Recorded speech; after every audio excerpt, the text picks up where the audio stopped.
ओम शांति। एक अध्यापक की नई नई शादी हुई और शादी होने के बाद दुल्हन घर आई और आते ही अध्यापक जी ने प्रश्न पूछने चालू किए। तुम्हारे घर में कौन कौन लोग हैं, कितने लोग हैं, उनकी उम्र क्या है, छोटा कौन है, बड़ा कौन है, कितने बेकार है, कितने बेरोजगार है, कितने अपने पैरों पर खड़े हैं, तुम्हारी सहेलियां कितनी हैं, उनकी उम्र कितनी है, तुम्हारे घर के का इतिहास क्या है, तुम्हारा जो घर है उसका भूगोल कैसा है, तुम कौन कौन से शहर में घूमी हो, तुम्हें खाने में क्या क्या बनाना आता है।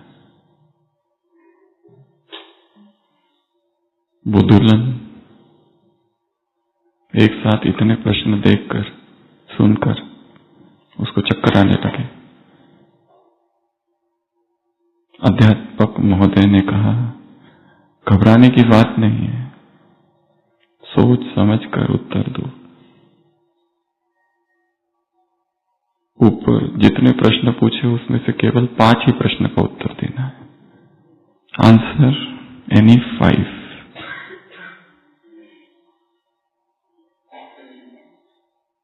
अध्यापक है, आदत है प्रश्न पूछने की।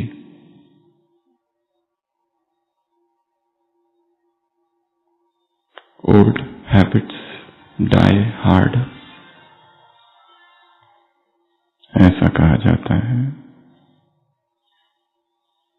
जिन आदतों के साथ व्यक्ति जीवन भर रहता है,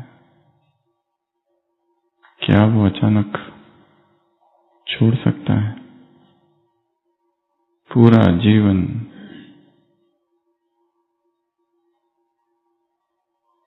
उस आदत के साथ वो बिताता है, क्या एक दिन अचानक वो उससे मुक्त हो सकता है?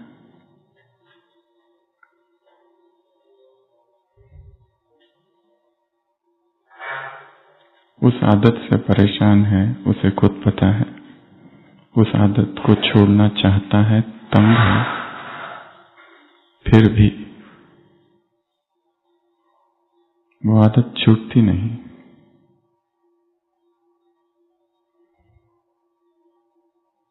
क्या किया जाए? क्या ऐसी कोई विधि है जो सहज वो आदत छूट जाए? तो आज सुबह की अव्यक्त वाणी, नए मैं की खोज।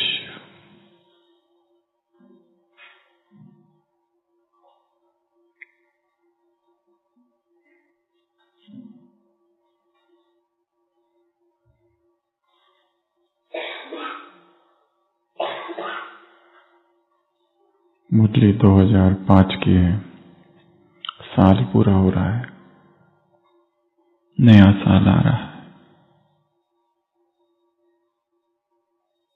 और वर्तमान युग कौन सा है?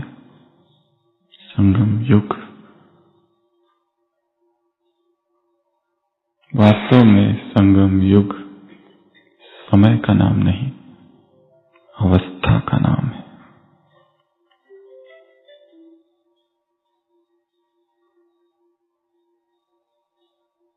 पुराने से उब उत्पन्न हो गई है और नए का स्वागत करने के लिए हम तैयार हैं। पुराना व्यर्थ हो गया है,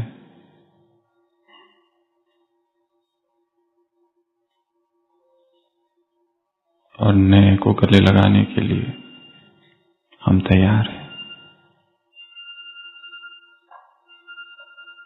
उस अवस्था का नाम संगम युग है।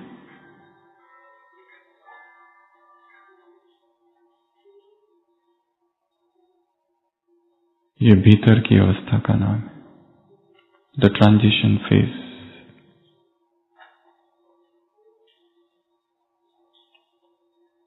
नया वर्ष, नया युग, और तीसरा नव जीवन। ये एक ही चेतना की 3 झलकियां हैं, नवयुग, नववर्ष और नवजीवन। प्रतिपल नया है, जीवन निरंतर नया है।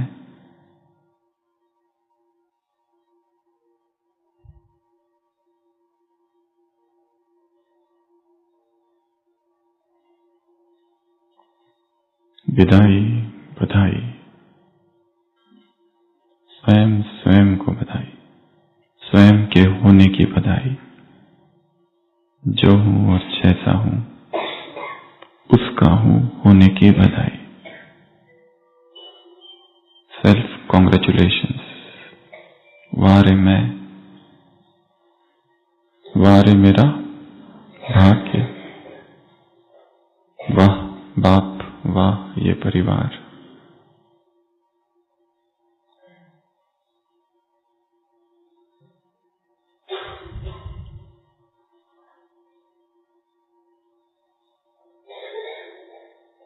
साल पूरा हो रहा है। संगम है, जैसे 2 नदियों का संगम, जैसे नदी और सागर का संगम, जैसे पुराने और नए का संगम, जैसे आत्मा और परमात्मा का संगम। और उसमें भी ये संगम विशेष है। ये समय है पुरुषोत्तम बनने का, पुरुषों में उत्तम, स्वयं का ही सर्वोत्तम वर्षन। अब तक के जितने मैं हैं उसमें का सबसे अपडेटेड, सबसे रिफाइंड वर्षन, जिसमें वो फ्लॉज, वो डिफेक्ट्स, वो इम्परफेक्शंस, वो कमियां, वो कमजोरियां नहीं है। अपने ऐसे वर्षन को रोज देखना है।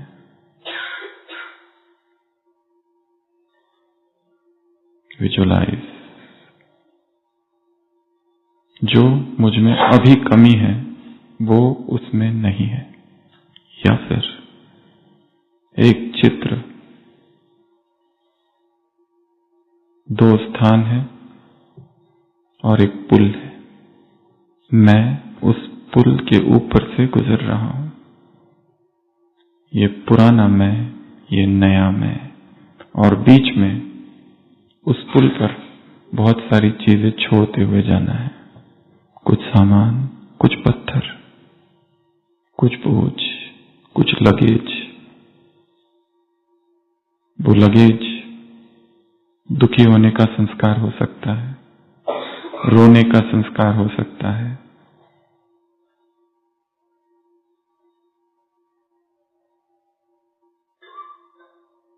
बोझ।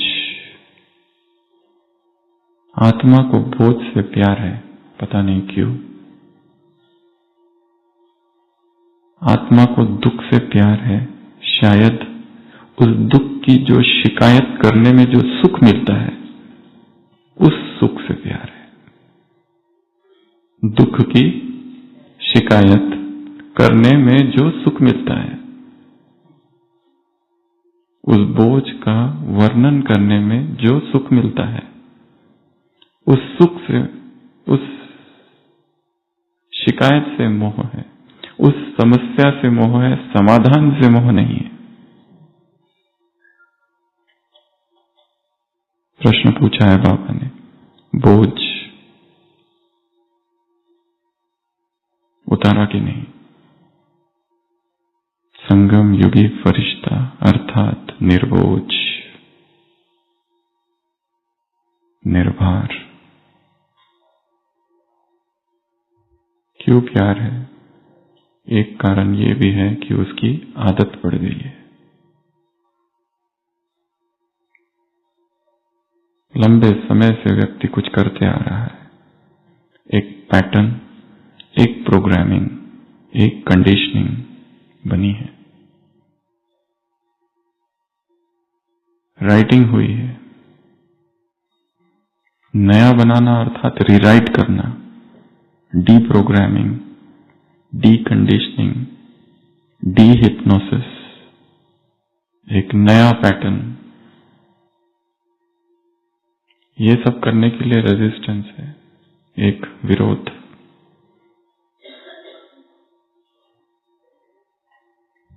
तो मुरली की शुरुआत NNN, नववर्ष,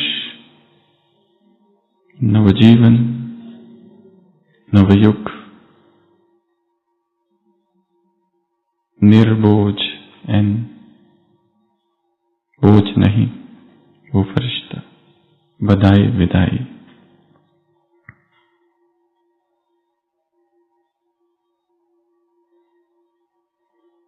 और सबसे सूक्ष्म बोझ कौन सा है? पुराने संस्कार।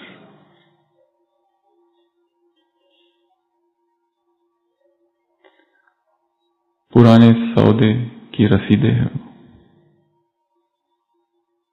पुराने जो सौदे किए हैं उसकी रसीद।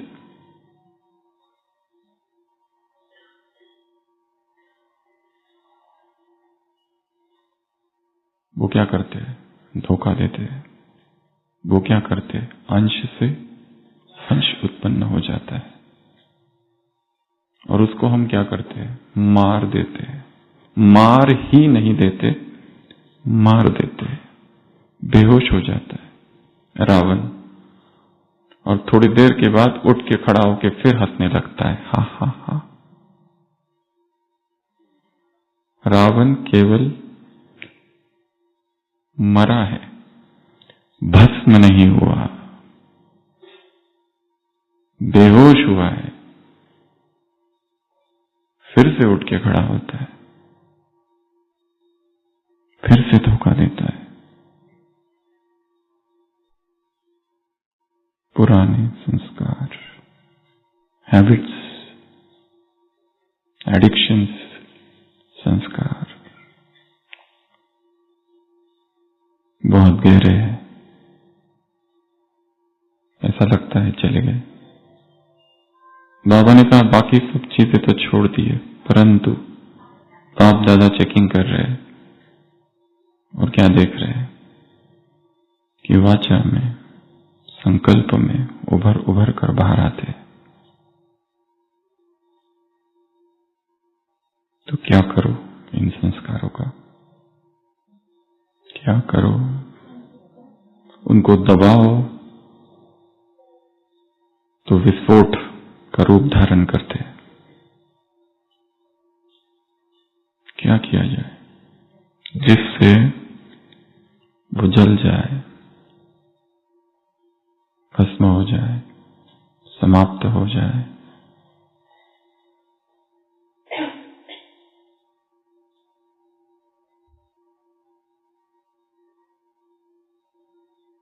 सबसे पहले तो उनको समझना होगा, उनकी जड़ों तक जाना होगा। उनका जन्म कहां से हुआ है, कब हुआ है? जब हम उनको समझेंगे, उनकी जड़ों तक जाएंगे, उनका अध्ययन करेंगे, तब वो जो इतना शक्तिशाली स्वरूप दिखाई देता है वो नहीं दिखेगा। अपने संस्कारों को जड़ों से हिलाना है, अपने हैबिट पैटर्न्स को रोल प्ले बैक करना है, रोल प्ले बैक क्या होता है? Back flashes. कोई सीन चल रहा है अचानक और फिर पीछे का दिखाया जाता है कि ये होने से पहले ये हुआ था, ये हुआ था, ये हुआ था। उसको ट्रेस करना पीछे। जो जीवन की परिस्थिति इस समय है वो अतीत का फल है। उसको रोल प्ले बैक, पीछे पीछे जाना, पीछे पीछे जाना, और पीछे और पीछे और पीछे और पीछे। एक पॉइंट आएगा कि वहां से वो चालू हुई और उसके पहले वो था ही नहीं। वो विकार, वो संस्कार, वो बंधन, वो दुख, वो पीड़ा, वो बीमारी, वो डर, वो पैटर्न, वो एंजाइटी, वो बेचैनी,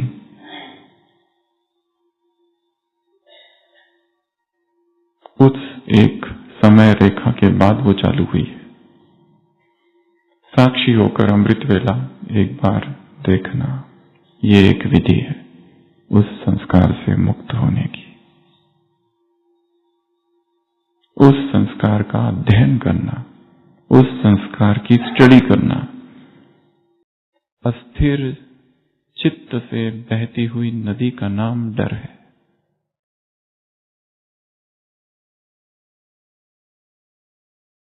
चित्त हिल रहा है इसलिए भयभीत है।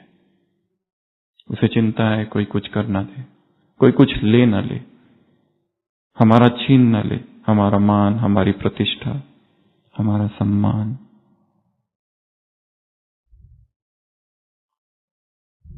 तो संस्कार से मुक्त होने की, जलाने की विधि है योग की अग्नि को प्रज्वलित करना।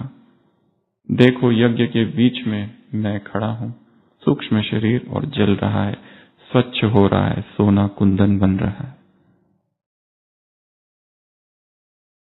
अगली विधि, सागर में समर्पित कर दो उस संस्कार को, सरेंडर। अगली विधि, रिप्लेसमेंट। किसी को कहो कि ये आदत छोड़ दो, वो नहीं छूटती, उसका रिप्लेसमेंट चाहिए। कोई 40 साल से बीड़ी तंबाकू का सेवन कर रहा है, अचानक छूटता है क्या? ना, विड्रॉल सिम्टम्स होते हैं, बेचैनी होती है, फिर एडमिट होना होता है।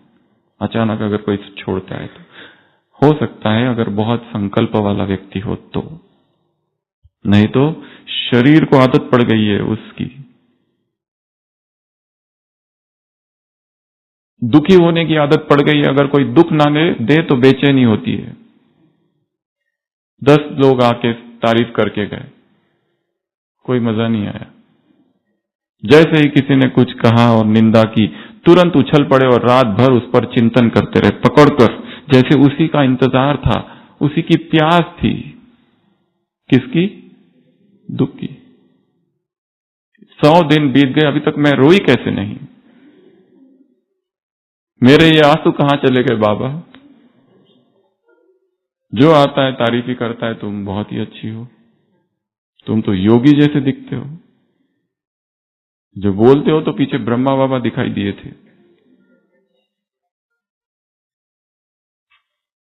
तुम्हारी मुस्कान तो मम्मा जैसी है। उब गए सुन सुन के। और फिर एकदम कोई आता है, कहता है ढोंगी, पाखंडी,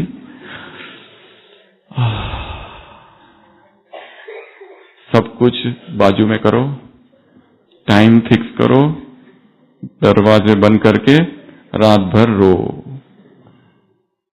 इतनी जो तारीफें हुई उसका कुछ नहीं, उसका तो याद भी नहीं किसने की। इसी पल का इंतजार था। हाँ वही है। समाधान में तो इंटरेस्ट ही नहीं है। मोह किसमें है? समस्या में है।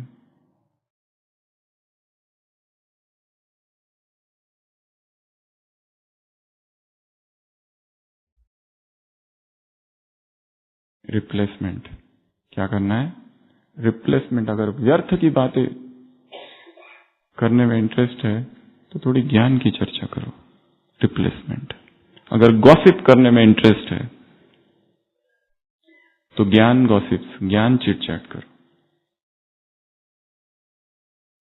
और एक विधि है पुराने संस्कारों को रीराइट करने की, मुरली।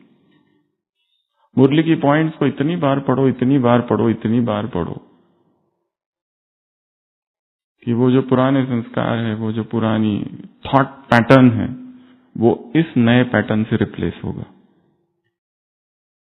इसमें लिखना,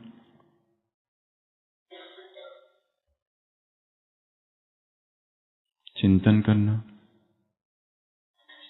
कुछ क्रिएटिविटी करना। तो पुराने संस्कारों से को जलाना है, भस्म करना है। स्मृति ही मुक्ति है और यही क्रांति है। यह स्मृति, मुझे मुक्त होना है। कब तक? कब तक दुखी रहूं? व्यक्ति कुछ भी करता है तो एक व्यक्ति एक इंश्योरेंस एजेंट से कहता है, अगर मैं अपनी पत्नी के नाम पर बीमा बनाऊं, अगर वो मर जाए तो मुझे कितना मिलेगा?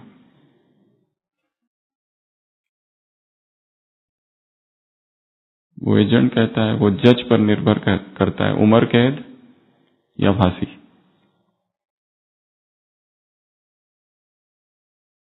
जो पूरा हो चुका है।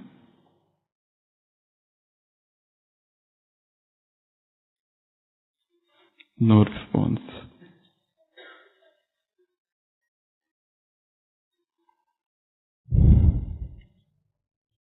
तो अपने संस्कारों की स्टडी करना है, अपने संस्कारों को लिखना है, और एक मेथड, चार्ट, कि आज वो संस्कार कितनी बार इमर्ज हुआ। इमर्ज तो हुआ, कितनी बार हुआ? 2 बार, 3 बार, 4 बार, बस उसको लिख के रखना। उसका एक ऑडिट, संस्कार ऑडिट।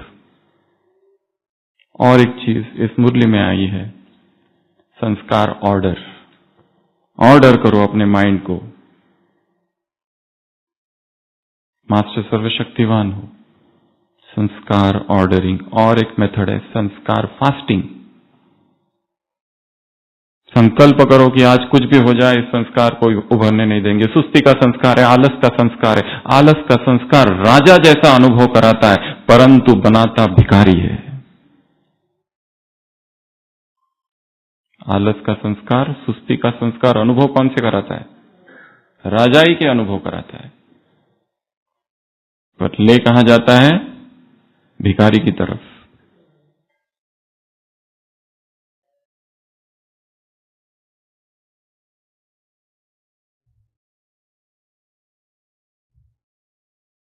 नए नए विजुअलाइजेशन करने हैं। इस तरफ से हम उस तरफ जा रहे हैं। पुल है, इस पुल के ऊपर समय खड़ा हुआ है। कौन खड़ा है? समय। और क्या कह रहा है समय? और ये पुल कौन सा है? पुराना वर्ष, नया वर्ष, पुरानी दुनिया, नई दुनिया। वाह श्रेष्ठ संगम युगी समय, वाह कैसा ये क्षण है। समय इस क्षण की तारीफ कर रहा है, ऐसा विजुअलाइजेशन। तो एक मेथड है संस्कारों को जीतने की, विजुअलाइजेशन। दूसरी मेथड है अफर्मेशन। मैं इस संस्कार से मुक्त हूं, मुझे इस संस्कार से कोई लेना देना ही नहीं है, मुझे तो पता ही नहीं।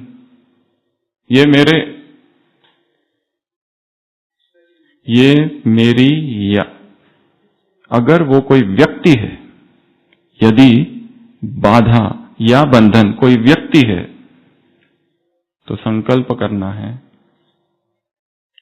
ये व्यक्ति मेरी यात्रा का हिस्सा अब नहीं है। क्या संकल्प करेंगे? ये व्यक्ति अब मेरी यात्रा का हिस्सा नहीं है।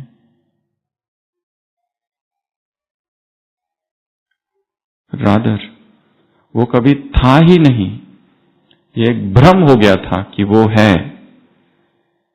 और मुझे अब उस भ्रम से मुक्ति प्राप्त हुई। तो संस्कारों को जलाने की एक विधि है अफर्मेशन, दोहराव, रेपिटिशन। एक विधि है विजुअलाइजेशन, एक विधि है रिप्लेसमेंट, एक विधि है सरेंडर, एक विधि है विलीन होते हुए देखना, एक विधि है मेडिटेशन, एक विधि है कंसंट्रेट कर देना माइंड को।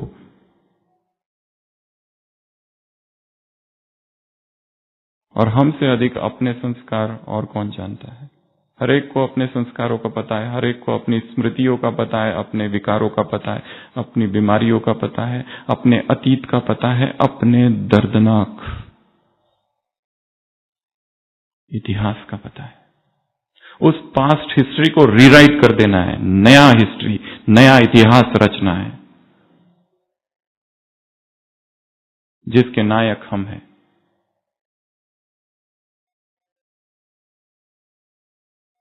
यहां किसी और का कोई काम ही नहीं है।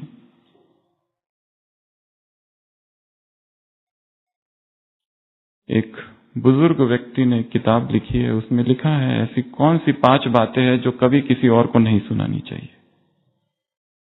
5 things you should not share with anyone। YouTube पे वीडियो भी है। एक बुजुर्ग व्यक्ति है विदेश का, उसमें उसने पहली बात बताई है अपने रिग्रेट्स, दूसरी बात बताई है अपना दर्द, क्योंकि हो सकता है जिससे शेयर कर रहे हो वो उस योग्य ही नहीं, पहली बात। दूसरा, वो समझता ही ना हो। तीसरा, वो जानकर तुमको एक्सप्लॉइट कर सकता है। Your regrets you should not share with others, your pain you should not share with others. 3 बातें और है, वो छोड़ देते हैं। उसमें से चलो एक बता देता हूं, 2 छोड़ देता हूं। एक है फाइनेंस, पैसा।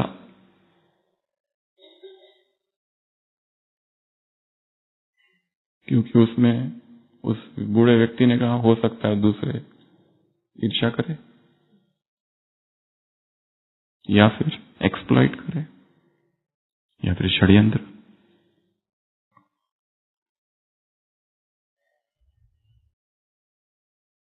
बाबा से शेयर करो, मोस्ट रिलायबल। बाकी लोगों का भरोसा नहीं। तो पुराने संस्कार, विधि एकाग्रता, विधि योग अग्नि, विधि तपस्या। केवल मीठी मीठी बातें नहीं करो बाबा से, वो दर्शाती है केवल भावुक चेतना को। केवल भावुकता है, वो रोए जा रहे, रोए जा रहे, रोए जा रहे, पर वो रोना शक्ति नहीं बन रहा है। उस रोने के साथ पुराने रोने के संस्कार जुड़े हुए। अगर कोई ये भी कहते हैं मैं भगवान के लिए रो रहा हूं, परंतु उस क्रिया के साथ व्यक्तियों के रोने के जो संस्कार है वो भी जुड़े हुए हैं। इसके लिए ये संस्कार उन संस्कारों को ट्रिगर करेगा। अगर हो भी जाए तो भीतर ही उनको रोक लो, संभालो, या खिड़कियां बंद करो, बाथरूम तो है ही, वहां जाके रो। और अयोग्य व्यक्ति के सामने अपनी स्थिति, अपनी परिस्थिति, अपनी मानसिक अवस्था का वर्णन करना अर्थात उसके हाथों गुलाम बनना है।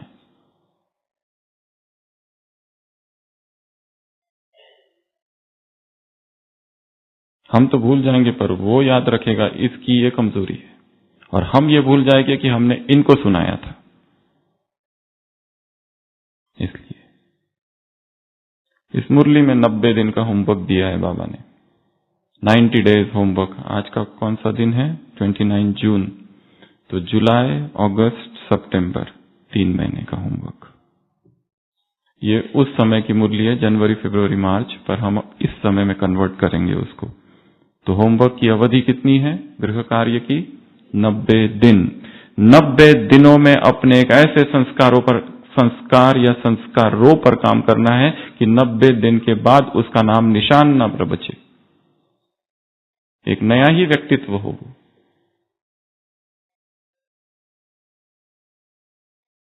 नया जन्म ही हुआ है उसका। जैसे 2 कार्य बताए, एक तो मास्टर सर्वशक्तिवान बन ऑर्डर करो, दूसरा कार्य संस्कार को जलाओ, भस्म कर दो उसको। रोज अमृत वेला विजुअलाइजेशन करना है, उस संस्कार को देखो जलते हुए, या फिर अग्नि में डालते हुए। जैसे संस्कारों का एक मकान हमने बना के रखा है, उस मकान में इतने सारे पत्थर है और वो पत्थर एक एक बोझ, एक एक चिंता, एक एक दर्द, एक एक पीड़ा है। हम यहां खड़े हैं, पत्थर लिया, ठीक है, हमने उठाया, ब्रह्मा बाबा बाजू में खड़े, उसके हाथ में दिया, उसने जाके उधर डाला। कहां? एक यज्ञ में। कंस्ट्रक्शन होता है तो चेन रिएक्शन करते हैं ना, एक दूसरे को देता है, दूसरे को देता है। तो यहां से निकालो, उसके हाथ में डालो और वो क्या करेगा? उधर डालेगा। ये भी एक विजुअलाइजेशन है।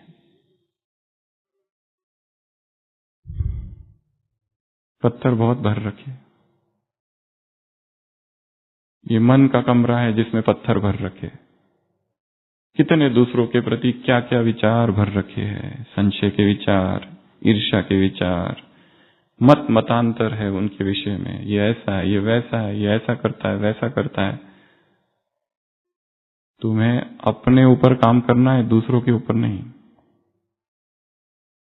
दूसरा क्या करता है, क्या खाता है, क्या पीता है, किधर जाता है, किसके साथ बात करता है, किधर घूमता है, what is that to you? Mind your own business. तो 90 दिन का पुरुषार्थ है, 90 डेज जर्नलिंग करना है, रोज रात को लिखना है। Day 1/90, day 2/90, day 3/90। क्या किया आज? वो संस्कार कितनी बार इमर्ज हुआ? साक्षी होके ईमानदारी से लिखेंगे भी तो वो जो परमपिता है, उसे सच्चे दिल वाले बहुत प्यार, वो उनसे बहुत प्यार करता है, वो खुद आएगा, उसकी कृपा बरसेगी और वो खुद एक दिन हमें इस प्रिजन से बाहर निकालेगा।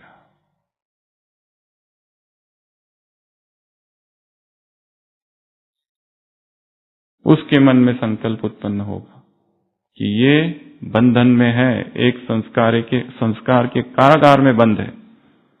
अपने सभी नियमों को बाजू में रख के वो वहां से खींचकर हमको बाहर निकालेगा। जा पर कृपा राम की हुई, ता पर कृपा सबकी हुई। फिर अपने आप सारी परिस्थितियां ठीक होती जाएगी, सब कुछ वैसा होने लगेगा जैसा हम लंबे समय से चाहते थे। तो 90 डेज प्रोग्रामिंग, 90 डेज जर्नलिंग, 90 दिन की संस्कार निर्माण साधना, 90 दिन की संस्कार परिवर्तन साधना, 90 दिन का ये यज्ञ, 3 महीने का होमवर्क। और इसमें एक और चीज कही है बाबा ने इसी होमवर्क के विषय में। कौन सी पॉइंट है वो? अगर ये कर लो तो इसका अभ्यास हो जाएगा। क्या हो जाएगा? प्रैक्टिस, प्रैक्टिस, प्रैक्टिस हो जाएगी और फिर आगे के लिए आसान होगा। व्यक्ति ज्योतिषी से कहता है क्या है मेरे हाथ में? वो कहता है कि 90, जब तक तुम 60 साल के होगे तब तक सब दुख ही दुख है तुम्हारे जीवन में। व्यक्ति पूछता है आगे? ज्योतिषी कहता है आगे क्या? तब तक तो प्रैक्टिस हो गई ना दुख झेलने की, अब आगे क्या बताऊं? वैसे ही कोई भी हम नई प्रैक्टिस करते हैं, न्यूरोलॉजी में एक टर्म है न्यूरोप्लास्टिसिटी, हमारे ब्रेन में नए ट्रैक तैयार होते हैं। जैसे हम रोज अपने रूम से किचन की ओर जाते हैं प्रॉपर एक समय पर, रोज का नियम है वो। और आज हमको किसी ने कहा कि आपको मेरे डिपार्टमेंट में आना है, तो अपने आप कदम किचन की ओर ही जाएंगे, फिर वहां से जाके वापस आएंगे। क्यों? क्योंकि एक मेंटल ट्रैक बन गया है, एक पगडंडी बन गई है। उसी तरह हमें नए मार्ग क्रिएट करने हैं, नए ज्ञान के संस्कार क्रिएट करने हैं, नए ज्ञान के विजुअलाइजेशंस क्रिएट करने हैं।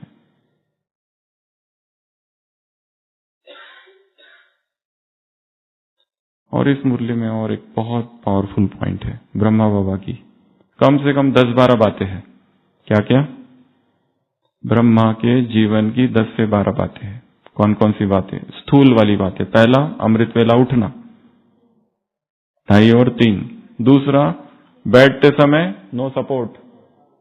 तीसरा, नो स्पेक्टेकल्स, चश्मा। चौथा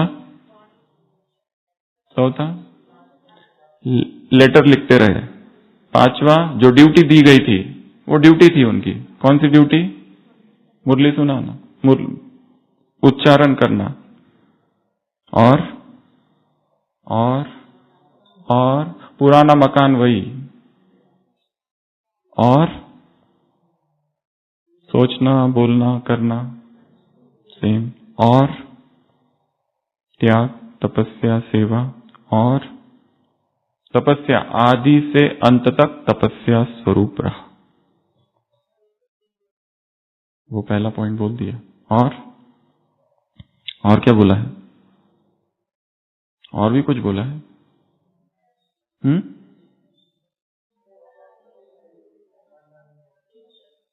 3 शब्द, निराकारी, निर्विकारी, निरंकारी। और एक वाक्य है उसमें, ये है सूक्ष्म शक्ति निराधार।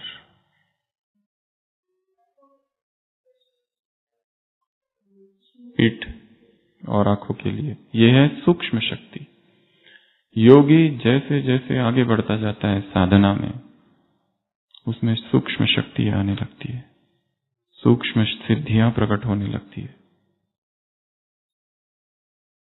वो देख पाता है आर पार क्या हो रहा है और क्यों हो रहा है।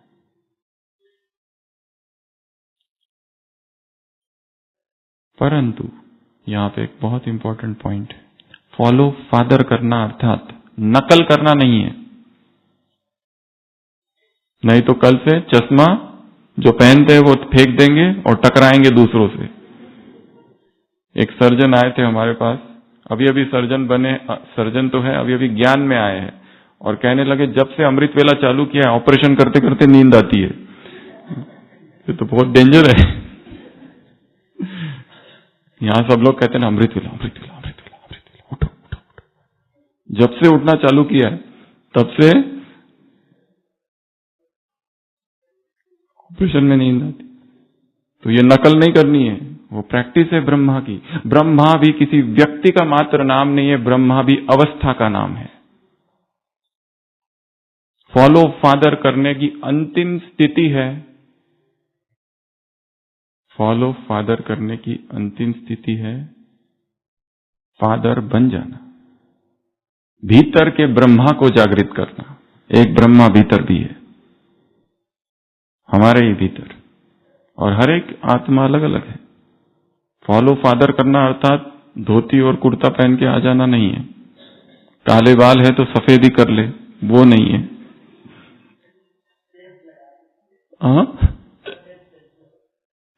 वो नकल नहीं है, वो नकल नहीं करना है।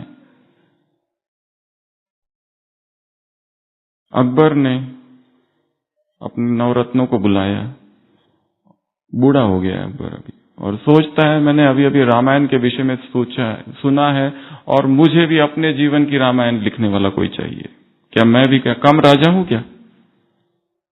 कौन लिखेगा बताओ? अब रामायण, श्री राम और ये अकबर, कौन हिम्मत करे? फिर भी एक रत्न था, महारत्न बिरबल, उसने कहा मैं लिख सकता हूं, क्योंकि आप तो शहंशाहों के शहंशाह और राजाओं के राजा हो, आपके ऊपर तो रामायण लिखनी ही चाहिए। परंतु कार्य बड़ा है, 1 वर्ष का समय चाहिए और 1 लाख स्वर्ण अशर्फिया, वो भी डाउन पेमेंट, कैश, नगद। अकबर ने कहा पर कार्य होना चाहिए। उसने कहा हाँ बिल्कुल हो जाएगा। और 1 साल के लिए बिरबल नदारद गायब। बीच बीच में अकबर ने पूछा भी काम कहां तक हुआ है, मेरी रामायण लिख रहे हो कि नहीं? बिरबल ने कहा काम अभी जारी है। और बिरबल ने कुछ भी नहीं किया। 1 साल पूरा हुआ, खाली हाथ आ गया। अकबर ने पूछा रामायण कहाँ है मेरी, मेरे जीवन पर जो रामायण लिखनी थी वो कहाँ है? उसने कहा सब कुछ हो गया, बस एक डिटेल आपसे चाहिए, बस उतना एक दे दो तो रामायण अभी पूरी हो जाएगी, बाकी तो पूरा रेडी है। तो रामायण में जो सीता थी उसको रावण चुरा कर लेके गया, अशोक वाटिका पे रखा। आपकी जो बेगम है उसको कौन चुरा के लेके गया? और जैसे ही कहा अकबर का अपनी तलवार के ऊपर हाथ, ने कहा बिना उसके रामायण पूरी नहीं हो सकती। अब आप बताओ, ये रामायण का मेन है, पूरे रामायण की आत्मा है ये। रावण चुरा के लेके जाएगा, अशोक वाटिका में रहेगा, उसके सिवा तो रामायण। अकबर ने कहा ना ना ये नहीं करो। बिरबल ने कहा महाभारत के विषय में क्या विचार है, वो उससे भी बड़ा ग्रंथ है। बिरबल ने पूछा पर उसमें कोई रावण तो नहीं है ना, और ना ही उसमें कोई, बिरबल ने कहा उसमें ना रावण है ना सीता है। अकबर ने कहा मुझ पर एक महाभारत लिखी जाए। पर बिरबल ने कहा 1 वर्ष लगेगा और 2 लाख स्वर्ण अशर किया। अकबर ने कहा एग्रीड, डाउन पेमेंट। 1 साल के बाद वापस आया, किताब है ही नहीं। अकबर पूछता है महाभारत कहाँ है? बोलता है पूरी हो गई है, बस एक ही प्रॉब्लम है उसमें, बस उतना डिटेल आप दे दो, मैं उतना पूरा करके करता हूं। द्रौपदी के 5 पति थे।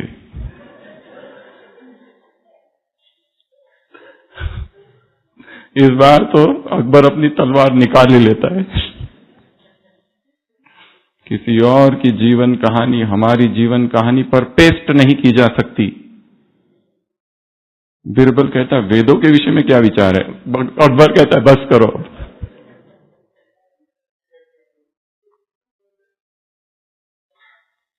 हमें किसी और जैसा नहीं बनना है, हमें अपने जैसा बनना है। हमें किसी की नकल नहीं करनी है। मैं जो हूं जैसा हूं बाबा, मैं आपका हूं। 1000 अवगुण है पर आपका हूं।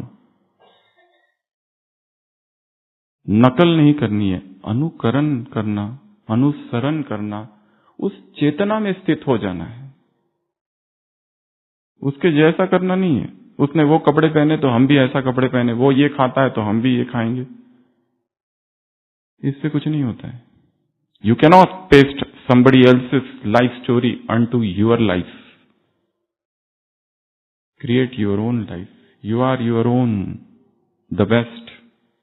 तुम जहां हो, तुम ही फूल हो, तुम ही सुगंध हो। तो ब्रह्मा जैसा बनना, अर्थात ये तो उसकी दिनचर्या थी।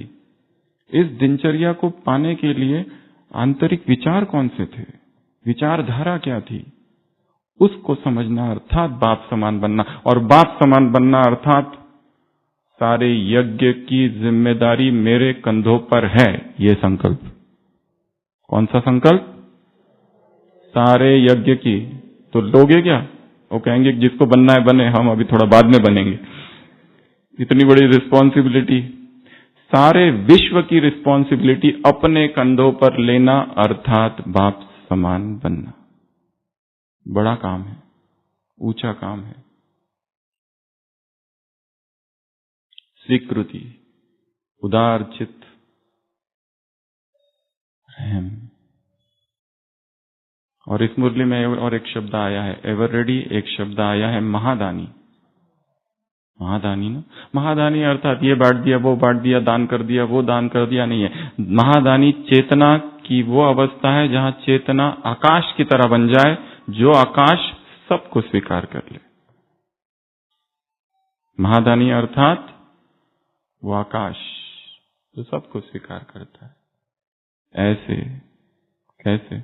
विजयी आत्माओं को, ऐसे सच्ची सेवा करने वाले आत्माओं को, ऐसे हाजी का पाठ पक्का करने वाली आत्माओं को स्लोगन, ऐसे नववर्ष, नवयुग, नवजीवन, कि बधाइयां स्वयं को देने वाली आत्माओं को, पुराने को विदाई देने वाली आत्माओं को, पुराने संस्कारों को भस्म करने वाली आत्माओं को, रावण को जला देने वाली आत्माओं को ऐसी, बाप समान आत्माओं को ऐसे, संगम युगी फरिश्ते आत्माओं को ऐसे, मास्टर सर्वशक्तिवान आत्माओं को ऐसे, 90 दिन का होमवर्क करने वाली आत्माओं को ऐसे, शक्तिशाली बेफिक्र बादशाह आत्माओं को ऐसे, ओ मेरे बेफिक्र बादशाह बच्चों, ऐसे वाक्य आया मुरली में, ऐसे चिंता से मुक्त आत्माओं को, बोझ से मुक्त आत्माओं को ऐसे, वाह मेरा भाग्य, वारे मैं, वारे ड्रामा, वारे ब्राह्मण परिवार कहने वाली आत्माओं को ऐसे। हम रूहानी बच्चों की, रूहानी बाप दादा को याद, प्यार, गुड नाइट और नमस्ते।